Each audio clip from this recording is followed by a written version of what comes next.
Why, hello everyone. Um, so I just wanted to come on and make a short video pertaining to Canyon Clash. It's a big event that really goes on only once a month, and since I was put in charge of it and we lost today, like ticked. Not really upset. It was super fun.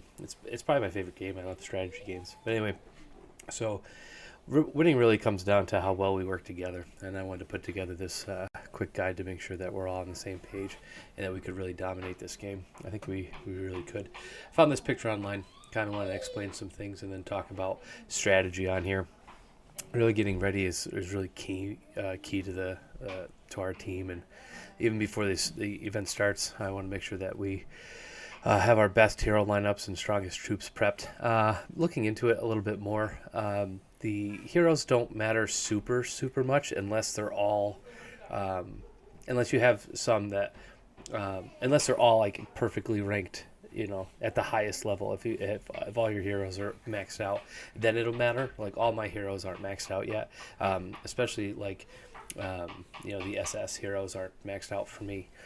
So you want to use your 9 best. If you have more than, or if all your yellows are maxed out, then use those first. Give them the proper gear as well. Make sure that you have the best gear on them, and then use them. But heroes don't really matter. You just want your 9 best. And then troops don't matter because you're going to use the same exact amount of troops for each one. But what we really need to focus on is double checking our gear, the hero skills, the pets, even going into the pets, and making sure that everything gives us that combat buff, and just as we do in the regular game. This will help in Canyon as well. Even going into the backpack and using the bonuses in our backpack will be really advantageous. So don't just use any deployment, or don't use any of the deployment capacity boosts because the capacity is locked for how many troops you send out. So you can't add any additional troops to that. Really, most important is prepping. We need to make sure that we're online, and I need to apologize. I was taking my kids to floor hockey and going to the gym, so I wasn't online when I need to.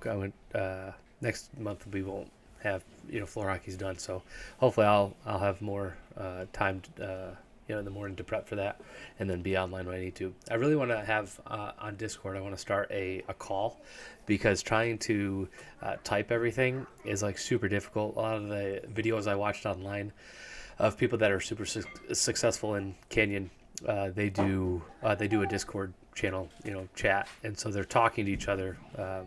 Which is super helpful. I understand that might not be the best for everybody, so we're still going to try to type, because I understand that there's people from different places and maybe English isn't the best option. But anyway, we're going to try to, have that call, so that way at least there's some way that we can talk through it instead of just trying to type everything so quick. So anyway, I want to break down how this actually works in the battlefield. Fuel is really important. Of course, fuel is the gas that moves us. It's what we fight with. It's healing. It's revival. It all uses fuel, and it regenerates pretty slow, but it's huge. We can assign guardians, which we didn't really do, or I didn't really do this time. So I want to make sure that we're assigning guardians to buildings. Once we occupy a building and it's not under war, we can actually assign people as guardians over certain buildings, and then that'll actually make it stronger. And then we can actually absorb, or we can use more fuel. It'll help us get more fuel faster. So we kind of need to manage the teams well. Our force can, Birdie can do the assigning of guardians.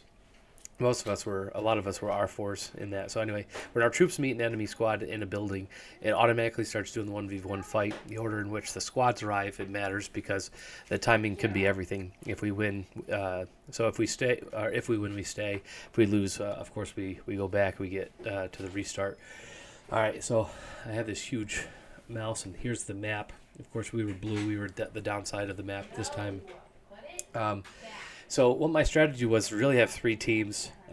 Team 1 was gonna, come up here. I think Birdie Jams was on there. I had a few other people. Cersei was up there, and kind of my focus was here, because I really wanted that center citadel, which we didn't have at the end. I didn't know about that as much, and I should have. Sorry about that, guys. But that center one, if we have it at the end, we get so many super bonus points. So I know we spent some gems towards the end to try to, or during the whole match. We really should save those gems to the very end, the last 5 to 10 minutes, unless you have a ton to spend, that's fine. But use it at the very end to make sure that we secure the citadel. And even in the last 5 minutes, if we kind of maybe retreat some of the highest players, make sure they're all at the citadel to try to gain it. That's probably what we'll do next time. But so we had the three teams. One was in the middle. I tried to put our strongest guys in the middle there. 1, 2, 3, maybe the four, highest ranking ones. I went to the right with sound, and I think we did a really cool job on the right hand side, and then the left. I had some more people going to the left, and it was. I think it worked out. We were doing so hot. I mean, we won at the end. Other than we didn't control the citadel, we would have won then.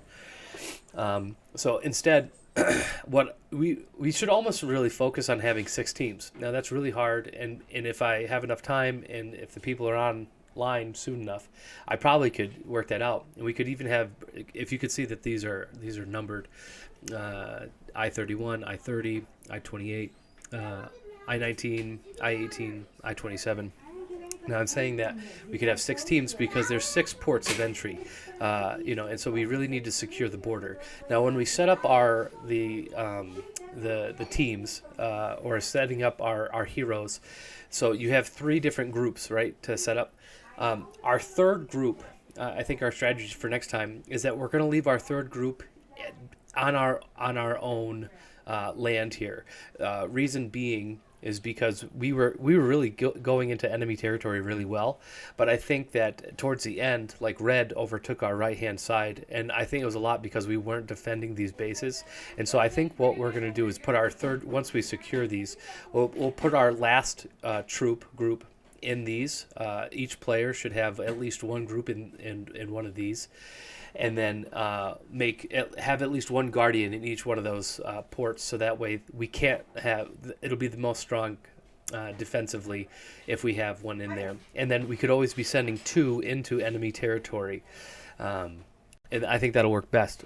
Number 1, number 2, and number 3, the strongest players that are online should be taking this I-28, I-30, and I-31. And it's the same thing if we're also on the right-hand side or on the left-hand side. The top 3 should be the 3 ports that are closest to the citadel, center citadel.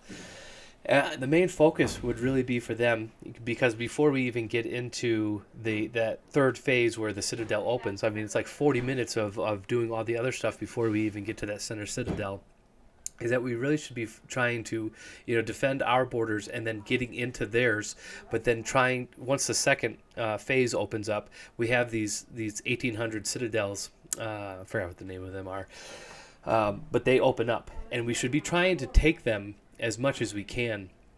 So Reds, is really close to us. We could have really, I think, had a stronger chance of getting that. But ultimately, I think our first, second, third strongest players be right here, making sure that we secure our citadel, and then center. But then I think our fourth strongest player should be down at like I-19. Because then they could really try to backdoor and come up this way while securing this. And then 5th and 6th should be down here. I know I'm not one of the strongest players. I think I'm in the top 10. But Sound and I, and there's, I can't remember who else was down here with us. But we were down here. I think we did a really great job, I think, for the most part. Again, I think we failed towards the end because Red was I think they were ticked because they couldn't get, the middle at all. So they were just beating us down in the bottom right-hand side there. But I think that we need to defensively keep these while attacking with our top 2. So we're going to defensively, our third group that we have in each one of ours, our third team for our set of heroes, should always be on defense, and they should always be parked in here. And then our top 2 will be attacking constantly, because we can always pull back those top 2 to help with defense, but then really attacking. So I'm thinking that we should go for 6 teams next time, and I didn't realize that you could put little land markers over them. Maybe that'll work. I think it'll work better, because then I think people will have even more understanding of exactly where they're supposed to be. Where I think that we kind of got confused on, oh no, am I supposed to be here? Or oh no, am I supposed to be there? Am I center? Am I right? Am I left?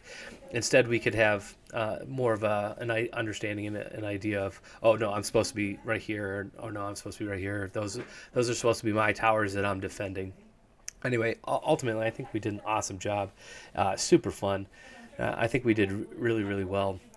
But there's a bunch of other things: marching speed, the boost that you can add, reviving. As long as what I tried to do, as long as I had at least 150, because you get 300,000 fuel. As long as I had 150, I'd always revive immediately and then go. If I was under 150, if it was for defense, I always revived. If it was for an offensive play, I usually would wait to try to conserve fuel.